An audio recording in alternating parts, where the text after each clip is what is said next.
Hello, welcome back to Yathra's kitchen. എന്തൊക്കെയുണ്ട് വിശേഷങ്ങൾ?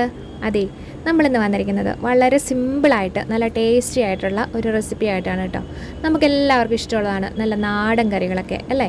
അതും വളരെ എളുപ്പത്തിൽ ഉണ്ടാക്കാൻ പറ്റിയതൊക്കെയാണെന്നുണ്ടെങ്കിൽ ഏറ്റവും വലിയ ഹാപ്പിയാണല്ലേ. അപ്പം നമുക്കെന്നാലേ ഇന്നൊരു നല്ല അടിപൊളി റെസിപ്പിയായിട്ട് നമുക്ക് നോക്കിയാലോ. അതായത് നമ്മൾ 2 തക്കാളി എടുത്തിട്ടുണ്ട് കേട്ടോ. അപ്പം നല്ല ചൊകചക്കാതിരിക്കുന്ന നല്ല സുന്ദരിയായ തക്കാളിയെ നമുക്ക് കുനുകുനാന്നൊന്ന് അരിഞ്ഞെടുക്കണം. അപ്പോൾ അതാ കുനുകുനാന്ന് വേഗത്തിൽ അങ്ങോട്ട് അരിഞ്ഞെടുത്തോളൂ. എന്ന് വെച്ചാൽ അതിനെ ഇതുപോലെ അരിഞ്ഞെടുക്കുകയാണെന്നുണ്ടെങ്കിൽ നമുക്ക് വേവിക്കാനായിട്ട് എളുപ്പമുണ്ട്.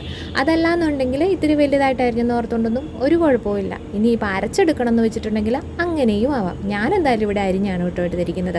അപ്പോൾ ദാ ഈ പരുവത്തിലൊന്ന് കുനുകുനാന്നൊന്ന് അരിഞ്ഞെടുത്തിട്ടുണ്ട്. ഇനിയിപ്പോൾ ദാ ഇതിവിടെ ഒന്നിരിക്കട്ടെ. ഇനി നമുക്ക് അടുത്ത വഴി എന്താണെന്ന് വെച്ചിട്ടുണ്ടെങ്കിൽ നമ്മുടെ ഒരു കടായി എടുത്ത് അടുപ്പത്തേക്ക് വെച്ചോളുക കേട്ടോ. അപ്പോൾ അതിലേക്ക് നല്ല വെളിച്ചെണ്ണ, നല്ല പച്ച വെളിച്ചെണ്ണ അങ്ങോട്ട് ഒഴിച്ചു കൊടുത്തോളുക. എണ്ണയൊക്കെ ഇത്തിരി കൂടുതലോ കുറവോ ഒക്കെ ആകാം. ഇനി ഇത്തിരി കടുക് ഇട്ട് കൊടുത്തോളുക. വേണമെങ്കിൽ 2 ഉലുവ ഇടാം. എനിക്കെന്തോ ഇഷ്ടപ്പെട്ടില്ല, അതുകൊണ്ട് ഞാൻ ഉലുവ ഇട്ട് കൊടുത്തിട്ടില്ല. ഇനി നല്ല പച്ച കറിവേപ്പിലേക്ക് ഇട്ട് കൊടുത്ത് 2 ചുവന്ന മുളകും ഒക്കെ ഇട്ട് കൊടുത്ത് അതിനെ അങ്ങോട്ടും ഇങ്ങോട്ടും ഒന്ന് ഇളക്കി കൊടുത്തുകൊണ്ടിരുന്നോളുക. അതൊന്ന് ചെറുതായിട്ടൊന്ന് ചൂടായി വരുമ്പോഴത്തേക്കും നമുക്ക് നമ്മൾ അരിഞ്ഞു വെച്ചിരിക്കുന്ന കുനുകുനാന്ന് അരിഞ്ഞു വെച്ചിരിക്കുന്ന നമ്മുടെ തക്കാളിയെ അതിലേക്കൊന്ന് ഇട്ട് കൊടുത്തോളൂ കേട്ടോ. അപ്പോൾ ഇനി എന്നാ ചെയ്യേണ്ടതെന്ന് വെച്ചിട്ടുണ്ടെങ്കിൽ അത് ജസ്റ്റ് ഒന്ന് ഇളക്കി കൊടുത്തോളുക. എന്നിട്ട് അത് വേവാൻ ആവശ്യത്തിന് മാത്രമായിട്ടുള്ള ഒരു നുള്ള ഉപ്പും കൂടി ഇട്ട് കൊടുത്തോളുക കേട്ടോ.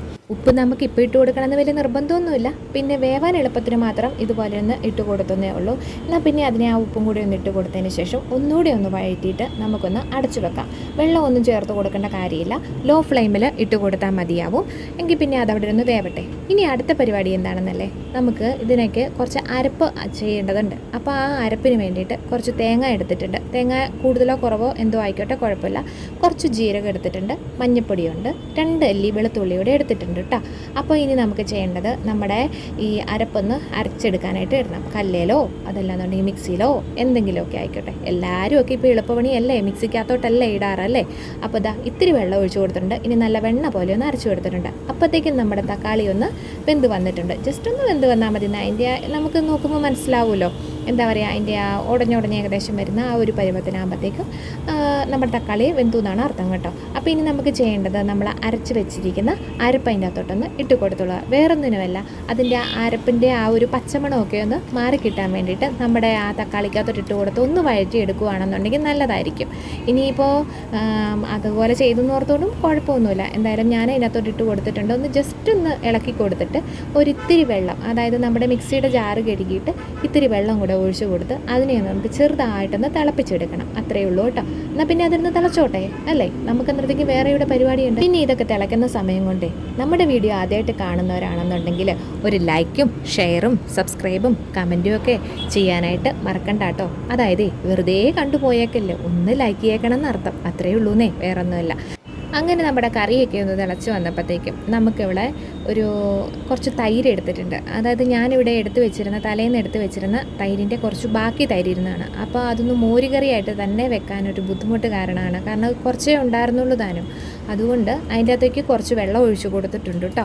അപ്പോൾ എന്താ പറയുക, നന്നായിട്ട് അതിൻ്റെ ആ കട്ടയൊക്കെ ഒന്ന് മാറ്റി നല്ല ഉടച്ച് നന്നായിട്ട് എടുത്തിട്ടുണ്ട്. ഇനിയിപ്പോൾ നമ്മുടെ ഈ തൈരിനെ നമ്മുടെ ഈ തക്കാളിയുടെ കൂട്ടിനകത്തോട്ട് ഒഴിച്ചു കൊടുത്തോളുക. അപ്പോൾ ആദ്യം ഞാൻ ചെയ്തത് എന്നാന്ന് വെച്ചിട്ടുണ്ടെങ്കിൽ, ആദ്യം ഒരു കുഞ്ഞ് തവി കൊണ്ട്, അതായത് നമ്മുടെ ഇപ്പോൾ ഈ ഇളക്കുന്ന തവി കൊണ്ട് തന്നെ ശകലം ഒന്ന് അതിൻ്റെ അകത്തോട്ട് ഒഴിച്ചു കൊടുത്തു. വേറൊന്നിനുമല്ല, നമ്മുടെ ഈ ചൂട് ഈ കറി ഇരിക്കുന്ന സമയത്ത് നമ്മൾ മോരൊഴിച്ച് കൊടുക്കുമ്പോഴത്തേക്ക് പിരിഞ്ഞു പോകാൻ സാധ്യതയുണ്ട്. അപ്പോൾ ആദ്യം നമ്മൾ കുറച്ചൊന്ന് ഒഴിച്ചു കൊടുത്ത് ഇളക്കി അങ്ങോട്ട് എടുക്കുകയാണെന്നുണ്ടെങ്കിൽ പിരിഞ്ഞു പോകത്തില്ല. പിന്നെ ഒരു കാര്യം, ലോ ഫ്ലെയിമിൽ മാത്രമേ ഇടാൻ പാടുള്ളൂ. അല്ലെങ്കിൽ തിളച്ച് നമ്മുടെ മോരൊക്കെ അങ്ങോട്ട് പിരിഞ്ഞു പോകും കേട്ടോ. അത് നമ്മൾ സാധാ മോരുകറി വെക്കുന്ന സമയത്താകൊണ്ടാണെങ്കിലും അതുപോലെയൊക്കെ തന്നെയാണ്. കാരണം ലോ ഫ്ലെയിമിലിട്ടും അതുപോലെ തന്നെ ആദ്യം നമ്മൾ കടുക് പൊട്ടിക്കുന്ന സമയത്ത് പെട്ടെന്ന് അങ്ങോട്ട് ഒഴിച്ച് കഴിയുമ്പോഴും അത് പിരിഞ്ഞു മാറിപ്പോകും. അതുകൊണ്ടാണ് നമ്മളിങ്ങനെ ആദ്യം തന്നെ കുറച്ച് നമ്മുടെ അരപ്പിൻ്റെ അകത്തോട്ട് ഒഴിച്ചു കൊടുത്തു പിന്നെ നമ്മളിങ്ങനെ ചെയ്തത് കേട്ടോ. അപ്പോൾ ഇതാ കൈവിടാതെ ഇളക്കി കൊടുത്തുകൊണ്ടിരുന്നോളുക. ജസ്റ്റ് ഒന്ന് ചൂടായാൽ മതിയാവും. കാരണം വെച്ചാൽ നമ്മുടെ അരപ്പൊന്ന് നല്ല രീതിയിൽ നമ്മുടെ അതിൻ്റെ പച്ചമണമൊക്കെ ഒന്ന് മാറിയെടുത്തുകൊണ്ട് തന്നെ പ്രത്യേകിച്ച് വേവാനോ പെറുക്കാനോ ഒന്നുമില്ലല്ലോ, അത്രയേ ഉള്ളൂ. അപ്പോൾ ഇതാ നമ്മൾ അതിനിടയ്ക്ക് കുറച്ച് ഉപ്പിൻ്റെ കുറവുണ്ടായിരുന്നു, ഇട്ട് കൊടുത്തിട്ടുണ്ട്. കുറച്ച് വെള്ളം കൂടെ ഒഴിച്ചു കൊടുത്തിട്ടുണ്ടായിരുന്നേ. പിന്നെ വെള്ളത്തിൻ്റെയൊക്കെ അളവെന്ന് പറഞ്ഞിട്ട് ഒരുപാട് അങ്ങ് ലൂസായി പോകണ്ട, പിന്നെ ഒത്തിരി അങ്ങ് തിക്കായി ഇരിക്കുകയും വേണ്ട കേട്ടോ. അതൊക്കെ അവനവൻ്റെ ഇഷ്ടമാണ്. ഞാൻ പിന്നെ അരപ്പും കൂടെ ചേർത്ത കാരണം ഇത്തിരി വെള്ളം ഒഴിച്ചു കൊടുത്തതേ ഉള്ളൂ. പിന്നെ മോരായിട്ട് നമ്മൾ നന്നായിട്ട് എടുത്തിട്ടുണ്ടായിരുന്നല്ലോ, കുറച്ച് വെള്ളം ഒഴിച്ചിട്ടാണല്ലോ എടുത്തത്. അതിൻ്റെ തിക്നെസ്സൊക്കെ നമുക്ക് നോക്കുമ്പോൾ നമുക്ക് നമ്മുടെ ഇരിക്കുന്ന തൈരിൻ്റെ അനുസരിച്ച്, കാരണം ചില തൈര് ഈ വെണ്ണയൊക്കെ എടുത്തിട്ട് നെയ്യൊക്കെ എടുത്തിട്ട് കിട്ടുന്നതാണെന്നുണ്ടെങ്കിൽ ഒത്തിരി കട്ടിയൊന്നും ആവില്ല, അപ്പോൾ ലൂസായിട്ട് കിടക്കുന്നു. അപ്പോൾ അതിനനുസരിച്ചൊക്കെ വെള്ളം ചേർക്കാൻ പാടുള്ളൂ. പിന്നെ നമ്മുടെ നാട്ടിലെ തൈരൊക്കെ ആണെന്നുണ്ടെങ്കിൽ നല്ല തൈരായിരിക്കും, അറിയാമല്ലോ. അപ്പോൾ അങ്ങനെ നമ്മളൊക്കെ പുറത്തുനിന്ന് വാങ്ങിക്കുന്നവരാണ് കേട്ടോ.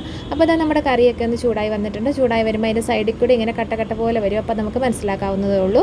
അപ്പം ഓവറായിട്ട് ചൂടാവണ്ട, പിരിഞ്ഞു പോകും കേട്ടോ. അപ്പോൾ ഇതാണ് നമ്മുടെ മോരും തക്കാളിയും കൂടെ ഒക്കെ ഇട്ടുള്ള ഒരു നല്ല അടിപൊളി ടേസ്റ്റി ആയിട്ടുള്ള ഒരു കറിയാണ്. ഈസിയാണ്, നല്ല ടേസ്റ്റാണ്, നല്ല നാടൻ കറിയല്ലേ. അപ്പോൾ ഈ വീഡിയോ ഇഷ്ടമായെങ്കിൽ ലൈക്ക്, ഷെയർ, സബ്സ്ക്രൈബ്, കമൻറ്റ് ചെയ്യാനായിട്ട് മറക്കണ്ട കേട്ടോ. അപ്പോൾ വീണ്ടും കാണുന്നവരെ ടാറ്റാ.